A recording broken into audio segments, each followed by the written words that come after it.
सुंदरी बहन, मुझे भी एक चूड़ी दे दो, मैं भी अपने पंखों में पहनूंगी। क्या बोल रही हो चिड़िया? तुम्हें पता है ये चूड़ी कितने रुपए की है? पूरे 100 रुपए की है। चलो भागो यहाँ से, आई बड़ी चूड़ी मांगने। जाओ दुकान में जाकर खरीद लेना। ऐसी बातें सुनकर टुनटुनी चिड़िया वहाँ से चली जाती है। जाते जाते एक जंगल में देखती है कि लाडो बंटी कबूतर आपस में बातें कर रहे हैं। बहन कहाँ से आ रही हो? आज कुछ ज्यादा परेशान लग रही हो, बात क्या है? कुछ नहीं लाडो बहन, दरअसल बात ये है कि टुनटुनी चिड़िया लाडो को पूरी बातें बता देती है। अच्छा ठीक है टुनटुनी बहन, ये चूड़ी ले जाओ, और हाँ याद रखना ये चूड़ी तुम 5 दिनों में वापस कर देना या इसके पैसे चुका देना। ठीक है लाडो बहन, अब मैं घर चलती हूँ। ऐसा बोलकर चिड़िया वहाँ से अपने घर की ओर रवाना हो जाती है। मम्मा, मम्मा इतनी अच्छी चूड़ी कहाँ से लाई हो आप? लाडो बहन से लाई हूँ। जो भी चिड़िया इसे पंख में पहनती है उसे देखने में बहुत अच्छी लगती है।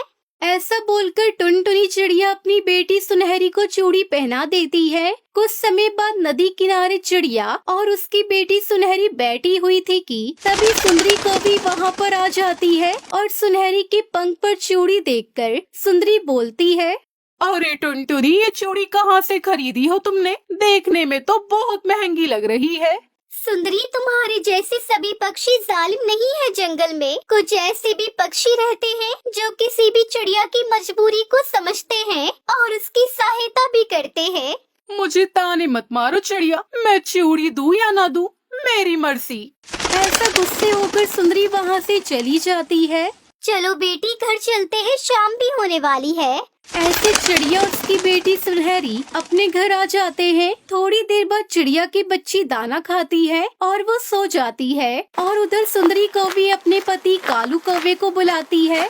कालू, चलो जल्दी से चलो, टुनटुनी चिड़िया उसके बच्चे सो गए होंगे। क्यों सुंदरी, आखिर बात क्या है? पहले मुझे तो बताओ, फिर जाता हूँ। चिड़िया ने नदी किनारे मुझे खड़ी खोटी सुनाई है। चोरी करनी है मुझे चिड़िया की चूड़ी। चूड़ी की वजह से चिड़िया ने मुझे दुष्ट और जालिम कौवी बोला है। अब मैं उसे सबक सिखाऊंगी। ऐसा बोलकर सुंदरी कौवी और दुष्ट कौवा चूड़ी चोरी करने टुनटुनी चिड़िया के घर की ओर रवाना हो जाती है। चिड़िया के घर पहुंचकर देखते हैं कि चिड़िया उसके दोनों बच्चे सोए हुए हैं और सुनहरी अपने पंख में चूड़ी पहनी हुई है। तभी सुंदरी धीरे धीरे सुनहरी के पंख से चूड़ी निकाल लेती है और फौरन वहाँ से भाग जाती है। कुछ देर में सुबह होती है और सुनहरी देखती है कि उसके पंख से चूड़ी गायब है। तभी वो रोने लगती है। मम्मा, मम्मा चूड़ी, मेरी चूड़ी, मेरे पंख में मेरी चूड़ी नहीं है मम्मा। बेटी, शायद सुंदरी ने चोरी कर ली होगी। कल नदी किनारे उसने तुम्हारे पंख में चूड़ी देखी थी। सुंदरी, अब मैं लाडो बहन को उसकी चूड़ी कैसे वापस करूंगी? ये तुमने अच्छा नहीं किया है सुंदरी। मम्मा चलो, सुंदरी के घर चलते हैं, उसी ने चुराई होगी। चलो मम्मा, जल्दी से चलो। फिर टुनटुनी चिड़िया अपनी बेटी सुनहरी को लेकर सुंदरी कौवी के घर की ओर रवाना हो जाती है। दुष्ट सुंदरी, जल्दी निकालो, मेरी चूड़ी तुमने चोरी की है ना?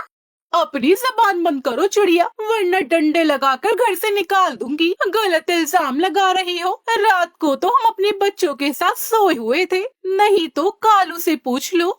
हाँ चिड़िया, हम तो रात में अपने बच्चों के साथ सोए हुए थे और मुझे यह भी तो नहीं पता था कि तुम्हारी बेटी के पंख पर इतनी महंगी चूड़ी थी। सुंदरी और कालू कौवे की ऐसी बातें सुनकर टुनटुनी चिड़िया वहाँ से चली जाती है और कुछ ही दूरी जाने के बाद टुनटुनी चिड़िया एक पेड़ के नीचे रोते हुए बोलती है, चोरी कर ली, उस सुंदरी ने मेरी चूड़ी चोरी कर ली। अब मैं कैसे लाडो बहन को उसकी चूड़ी वापस करूंगी? तभी एक परी वहाँ पर आ जाती है। क्या हुआ चिड़िया, तुम क्यों रो रही हो? क्या परेशानी है, मुझे बताओ।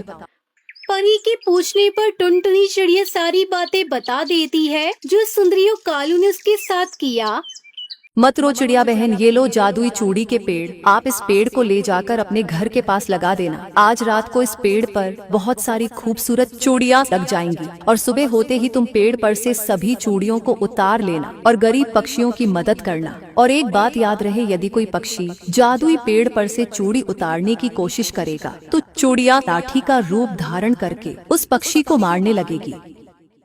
आपका बहुत बहुत शुक्रिया परी जी, जो आपने मेरी मदद की। अच्छा ठीक है, अब मैं अपने घर चलती हूँ और अब अपने घर के पास इस जादुई पेड़ को लगा देती हूँ।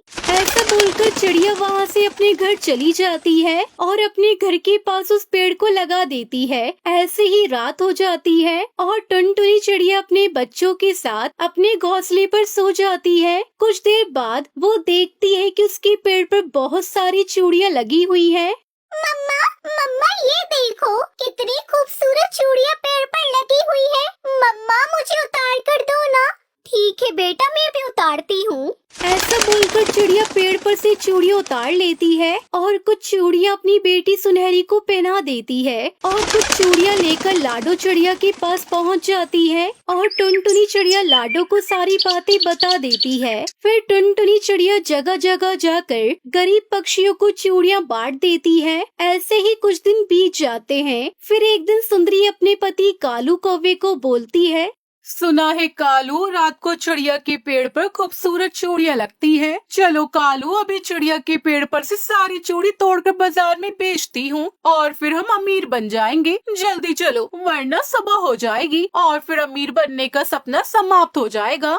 ऐसा बोलकर सुंदरी और कालू रात में टुनटुनी चिड़िया की जादुई चूड़ी के पेड़ पर पहुंच जाते हैं और चूड़ी तोड़ने की कोशिश करते हैं। तभी वो चूड़ियाँ लाठी में बदल जाती हैं और सुंदरी और कालू को पिटाई करती है। ये सब होता हुआ देखकर वो दोनों डर के मारे वहाँ से भाग जाते हैं। इस तरह सुंदरी को उसके लालच की सजा मिल जाती है और टुनटुनी चिड़िया को उसकी ईमानदारी का इनाम।